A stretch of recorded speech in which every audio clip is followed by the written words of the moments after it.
Welcome to Ontario, Canada, just north of the town of Bowmanville. Ready for the 5th round of the 2001 American Le Mans Series here on NBC Sports. Today it is the GT3 Grand Prix at Mosport. Mosport International Raceway is where we are. We've had a couple of lovely days weather-wise. Today, though, mostly rainy, only 64 degrees. Our ceiling's pretty low. Winds are from the northwest at 8 miles an hour. Huge crowd of fans on hand here north of the border to enjoy these wild prototypes and GT machines. We'll line up 9th in their 675 prototype, the pole sitter in GT, Dirk Mueller, Frederick Ekblom in one of the BMWs, the 43.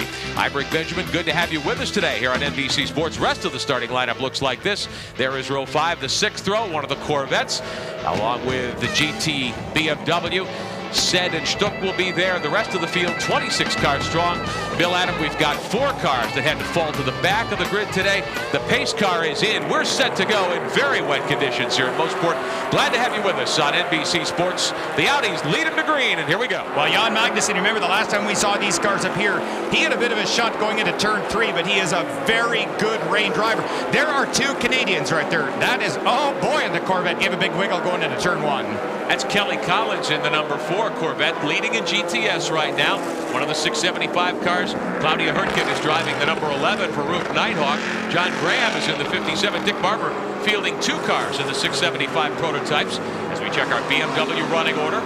Take a look at the battling down into the corner. The Corvettes, the 4 car. There's the 3 of Ron Fellows. Oh, they had to start at the back, Bill. They had clutch problems. Yeah, and you can see Ron Fellows using a lot of his experience here at Mosport. He also has run thousands of laps at this track. And something you and I talked of earlier, Mosport in the rain, you try to go offline. And now a lot of people familiar with motorsport understand that you don't follow the line you normally would under race conditions. You want to get away from the rubber, away from the oil.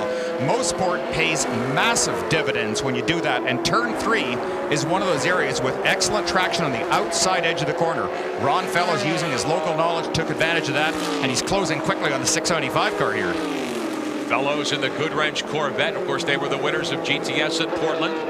They won at Sears Point the last time we were with you here on NBC Sports. The 57 and the 5, the 2 LMP 675 cars from Dick Barber's stable. There's one of the BMWs on the move in GT. Hans Stuck was the pole sitter in GT today. They're 16th overall. Meantime, let's jump on board with J.J. Leto in the BMW, one of the Schnitzer factory cars, leading the GT competition in car number 42. This is heading up the back straight right now. You hear him going through the gears, the whine of the straight cut gears. Very, very fast cars. And this is a good sign. The wiper is just occasionally wiping the windshield. No rain appearing right up there at all. So it looks like the local weather forecaster was correct. It's going to be a good afternoon after all. Up the Andretti straightaway over one of the humps down toward turn 8. We watch some of the other GT machines battle. Let's show you your BMW GT class standings coming into this 5th round of the American Le Mans Series Championship. Sasha Masson and Lucas Lohr are teammates with Alex Job's Porsche group, just 1 point apart. Boris Sed and Hans Stuck share a car. That's one of the Tom Milner PTG BMWs, and then Jorg Mueller in one of the Schnitzer cars. So a very tight battle for GT honors. It is a battle. We had a very nice dinner last night with Masson and Lohr, and what a couple of charming drivers. Amazing. A couple of young drivers in the Porsche stable. Much is expected of them, of course, as the years go by. As we check your Porsche running order, top left of your screen. In GT, it's Leto, Stuckey, Mueller, then Randy Pobst trying to get back into contention. He is back in 8th. And we understand that the leader has come to pit road. So Andy Wallace is now your overall leader. Jan Magnussen has come to pit road. But let's get more on the GT situation downstairs to Martin Haven. All right, let's show you how things stack up now with all the pit stops of the cars going off course in the still somewhat wet conditions. Andy Wallace in the champion Audi is now your leader. That's the 38, but he's got a problem. Definite problem. Andy Wallace has really slowed down. 2 of the GT BMWs will whip by. That's Stuckey in the 6. One of the Schnitzer cars going by as well. I believe that would be J.J. Leto in the 42.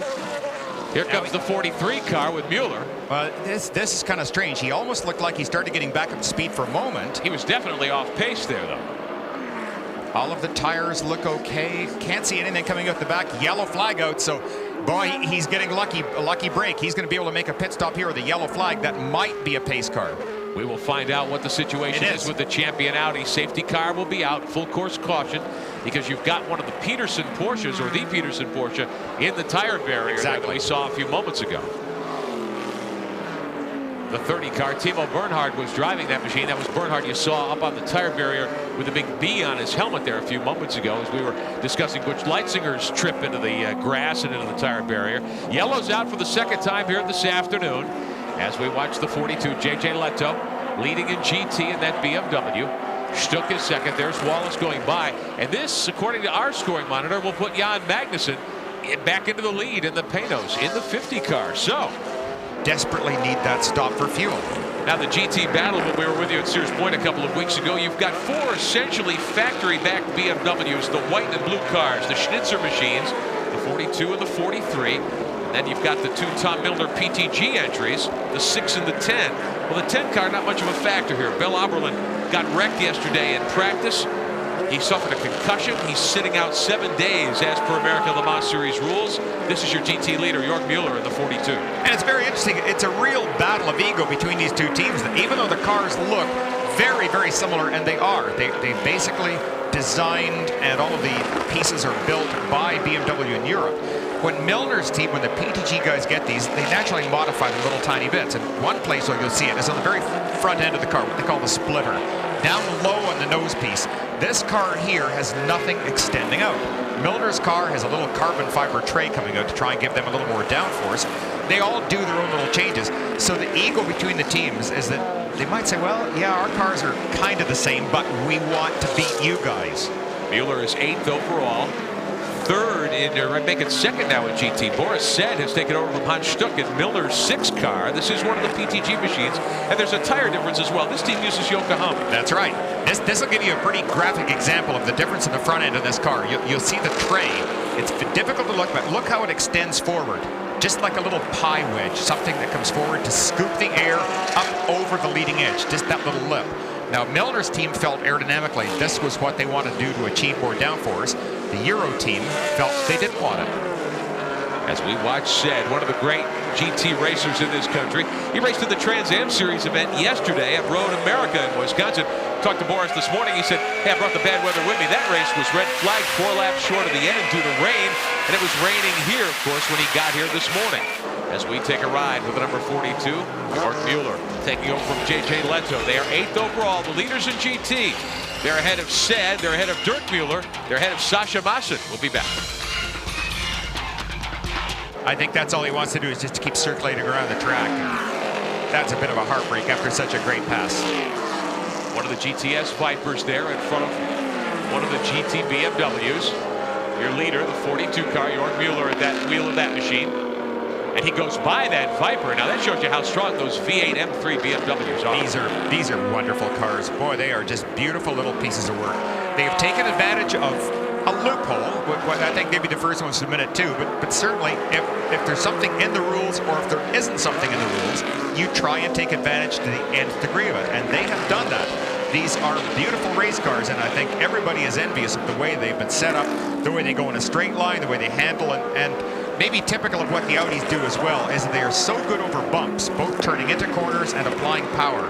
They are particularly strong doing that, so that seems to be a German trademark. In fact, you know what? I noticed it last week. I was telling you I had the luxury of driving an A6 Audi, trying one of those for a while. It was just such a wonderful car to drive. You get out of that car and you get into an American car, and there is a difference between the German philosophy on shock absorbers and springs to American cars. They're wonderful. We're watching the Schnitzer M3 car circulate at the head of the class in GT. What a nice drive for him. Johnny was with Panos, as you had mentioned earlier, and was let go, didn't really know what he was going to do, picked up by Chevrolet, and what a team up this has been. It's been a dream team, certainly, in that 3 car. J.J. Leto and Jörg Mueller win GT in the Schnitzer BMW M3. 42 car will finish 10th overall. So Team Europe BMW beats Team America BMW in this particular weekend. Now we need to get the Yanks busy before next week at Mid-Ohio. Mr. Milner will be ready. So Pirro and Bela are your winners. Brabham and Magnussen come home in second. Titso and Collard are third. Taylor and Max Angelilli finish fourth. And then the Leitzinger Weaver group and the Dyson machine fifth, as we show you your top 10 here at Mosport International Raceway. We'll show you the next group of cars, 11th through 20th. Dirk Mueller and Frederick Ekblom finish 11th. Boris Said and Hans Stuck come 12th overall. In GT, Sasha Maassen and Lucas Luhr 13th overall. And the final 6 cars in the field, several of those cars wrecked early on here today at Mosport. Here are your BMW GT category results. Leto and Mueller the winners. Dirk Mueller, Frederick Ekblom finished second for the Schnitzer team. Then one of the Milner cars, the other BMW team, that's Boris Said and Hans Stuck. They come home in third. First Porsche, the 23 car, one of the Alex Job machines for Masson and Luhr. Burgess and Willinder finish in 5th spot. Let's find out more about the GT results today to Calvin Fish. Jorg Mueller and JJ Leto came so close to the overall win last year. Jorg, you finally got a little bit of payback here at Mosport today. Yeah, I mean, I'm very happy. You know, we had at least we had a good car in the race. We were struggling a whole weekend somehow with our setup. You know, it's like 2 races ago. Somehow we get it sorted, and you know we saved the tires, so the car stayed quite consistent. I'm happy. You know, JJ did a fantastic job at the start and at the end. So good car, good baby. JJ, the flying Finn, you love the rain. Great opening stint there. Yeah, it was okay, you know. I mean, we did some work for the rain setup in the morning, and you know, the car was better. It wasn't completely set it up for the dry weather, so it was a bit of a compromise. But you know, I got a good start. You know, I just kept out of trouble, and you know, just run through the field. You know, so it was a good run. You know, I was happy to see myself, you know, on the 2nd place and just catching up the first one. So that was a good time to change the driver. Big win, big points in the championship. Let's get to the GTS winner in Martin. Yeah, down here, Johnny O'Connell talking to the press.